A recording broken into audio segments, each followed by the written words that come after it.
800 za nini za ukanda wa bahari. Maana hiyo yote ni fursa kubwa sana ya kiuchumi. Haya, unapakana na Kongo. Kongo ambayo inatakiwa kuwa nchi tajiri kushinda zote duniani. Kwa hiyo sisi kama Tanzania tunatakiwa kuwa mstari wa mbele kuhakikisha kwamba Kongo inafanya vizuri, watu wanakaa kwa amani, wanaendesha uchumi wao vizuri. Sisi ndio mlango wao mkuu. Tungeweza kuwa mlango wao mkuu wa nini? Wa kupitisha bidhaa. Maana yake na sisi tungefanya nini? Tunanemeka. Tuna nafasi za madini yetu ambayo tunayo sisi wenyewe. Tunaweza kufanya nini kurekebisha uchumi wetu na kuwa na hali nzuri. Lakini tuna watu sasa hizi hapa tunashindana namna ya kutapanya. Una mtu anasema kwamba kila mtu ale kwa urefu wa kamba yake. Anakupenda huyo? Anakuuliza wewe kijana, anakupenda huyo? Wewe unapewa naomba nipatie katiba hii ibara 27. Na nitakupa wewe kijana usome kwa sababu vema tukafundishana hapa. Msije mkaondoka.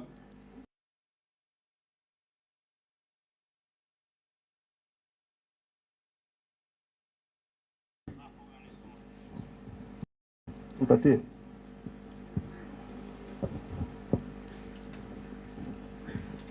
Simama kwa sauti wasomee. Ibara ya 27(1) inasema kila mtu ana wajibu wa kulinda mali asilia ya Jamhuri ya Muungano, mali ya mamlaka ya nchi na mali yote inayomilikiwa kwa pamoja na wananchi, na pia kuheshimu mali ya mtu mwingine. Ya pili inasema watu wote watatakiwa na sheria kutunza vizuri mali ya mamlaka ya nchi na ya pamoja, kupiga vita aina zote za uharibifu na ubadhirifu, na kuendesha uchumi wa taifa kwa makini kama watu ambao ndio waamuzi na hali ya baadaye ya taifa lao. Kwa hiyo ibara 27 katiba, kama mnavyofikiri, kama mnafahamu, katiba ni agano.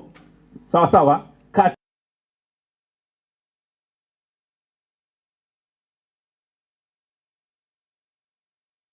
Wanataka kujitawala na kujiongoza.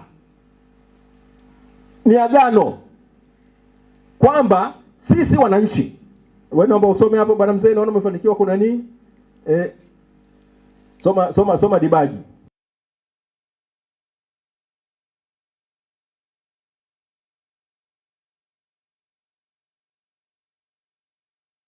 Soma hapo, soma hapo. Sasa utangulizi. Kwa kuwa sisi wananchi wa Jamhuri ya Muungano wa Tanzania tumeamua rasmi na kwa dhati kujenga katika nchi yetu jamii inayozingatia misingi ya uhuru, haki, udugu na amani. Na kwa kuwa misingi hiyo yaweza tu kutelekezwa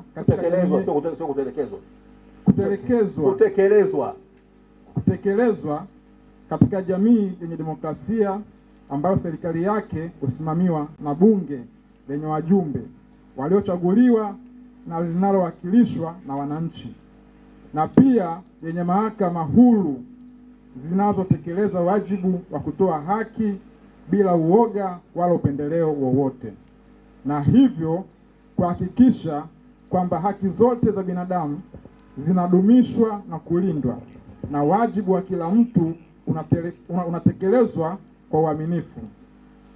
Kwa hiyo basi katiba hii imetungwa na Bunge Maalum la Jamhuri ya Muungano wa Tanzania kwa niaba ya wananchi. Sawa? Kwa kuwa sisi tunaanza na kwa kuwa sisi, we the people. Ndio? We, ukisoma ile Kiingereza sema we the people. Maana sisi tunasema tumeingia agano la namna kwa nini ya kujiongoza. Na tumeweka taratibu. Tunasema kwamba tutakuwa na bunge, tutakuwa na muhimili wa utendaji, tutakuwa na muhimili wa nini? Wa mahakama. Na tutafanya nini? Tuendesha nini? Nchi yetu kwa demokrasia. Sasa inatakiwa kwamba kwa kuwa tumeweka agano la kusema kwamba tutatumia rasilimali zetu vizuri, mtu yeyote aweze akatapanya mali zetu. Nasikia akitapanya mali za serikali lazima aone hasira yetu kwamba hatukubali. Mwalimu Nyerere mwaka 62 alisemaje? Kama akitokea rais, wakati tunapigania Tanganyika iwe jamhuri, akitokea rais akafanya kitu ambacho sisi Watanganyika tunaona kwamba akifanya nini, akiendani na maadili ya Kitanganyika, tutaweza kusimama na kusema kwamba we won't have it, either from the president or president squared. We won't have it. Hatutakubali katu kamwe, hatutakubali iwe kwa rais au rais kipeo cha ngapi, cha pili. Sasa sisi ukisikia mtu anasema kwamba rasilimali za nchi, kwamba nyie mko serikalini huko, kuleni kwa urefu wa kamba yako, hiyo maana yake nini? Inaendelea na ibara 27. Nataka hiyo hasira niione kwa vijana, waseme kwa ndio maana mko chuo kikuu sisi tunasikia kitu kitokea, hatukikubali, tunasema haiwezekani, tupinga kama nini, kama wanafunzi. Vitu vinatoka wapi? Kwa wanafunzi. Nyie ndio mna nguvu na mustakabali wenu ndio uko nini, uko hatarini. Kwa hiyo mambo ya kisiasa yanayotokea nchini yanakugusa wewe moja kwa moja, kwa sababu wewe ni nani? Ni mdau mkubwa. Kwa sababu yakiendelea hivi hivi, wewe ndio utafanya nini? Utakayebeba matokeo ya hayo mambo. Choices have consequences. Sasa inabidi nyie basi mwe macho. Mnapokuwa chuvioni, sio mnasema nakazania tu kitabu changu. Si ndio? Ni sawa. Soma tu alafu baadaye usikose nini? Ukose kazi. Alafu yule ambaye alikuwa ameferi ndio anakuwa kiongozi wako. Wale mnasema ni feria, si ndio? Yeye ndio kiongozi wako. Wewe na vitabu vyako unatekeleza maamuzi ya nini? Ya huyo aliyeferi. Na una ujanja, ana vyombo vya dola, atakupiga, atakufanya nini? Na wewe ulishasema nini? Haya nihusu mimi. Kulikuwa na story moja, vitabu amkuvuta. Mimi sijasema, mshaye kusoma hicho kitabu? Au kusikia hiyo hadithi? Mwaka 75 76 mpaka 80, huwa kitabu cha darasa la pili tunasoma, si ndio? Cha wezi watatu waliamua kwenda kuiba. Sawa? Waliamua kwenda kuiba, wakasemaje? Sasa wameenda kule mwenye shamba akaja, wakaamua kujificha kwenye nini, kwenye majani. Lakini wakasema tusiseme. Wa kwanza akamkanyaga. Akasema mbona unanikanyaga? Huyo jamaa alikuwa na mkuki, akamchoma akamuua. Wa pili, sasa wewe mbona unasema? Si ndio? Na yeye akafanya nini? Akakanyaga. Wa tatu, mimi sijasema. Na yeye akafanya nini? Sasa ukisema wewe mimi sijasema au sijasimama, kwa hiyo lazima tufanye nini? Tunyanyuke. Sasa ulizwa swala kimoja kuhusiana na vyuo vikuu mnavyoandama. Serikali hii imekula kila njama. Sisi ile miaka ya 90, miaka ya 80, chuo kikuu kilikuwa kinafunguliwa mwezi wa 8 mwishoni. Nyie mnapelekwa sasa hizi tunafungua Novemba kwa sababu gani? Za kisiasa.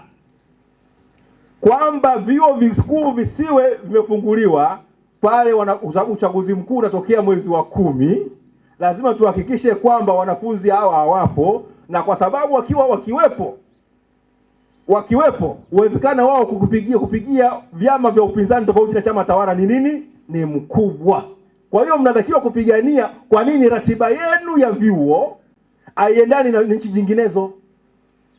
Ilikuwa hivyo zamani, lakini wanasiasa hawa wameogopa sana kwamba nyie hamko upande wao. Kwa hiyo wamehakikisha njia ya kutapanya hizo kura, si ndio? Ni kufanya nini? Uzisiwe katika sehemu. Kwa hiyo mtu hapa anaogopa kwamba mkiwa Ubungo hapa watashinda, wapinzani wenda wakashinda wakiwepo wanafunzi hapa. Na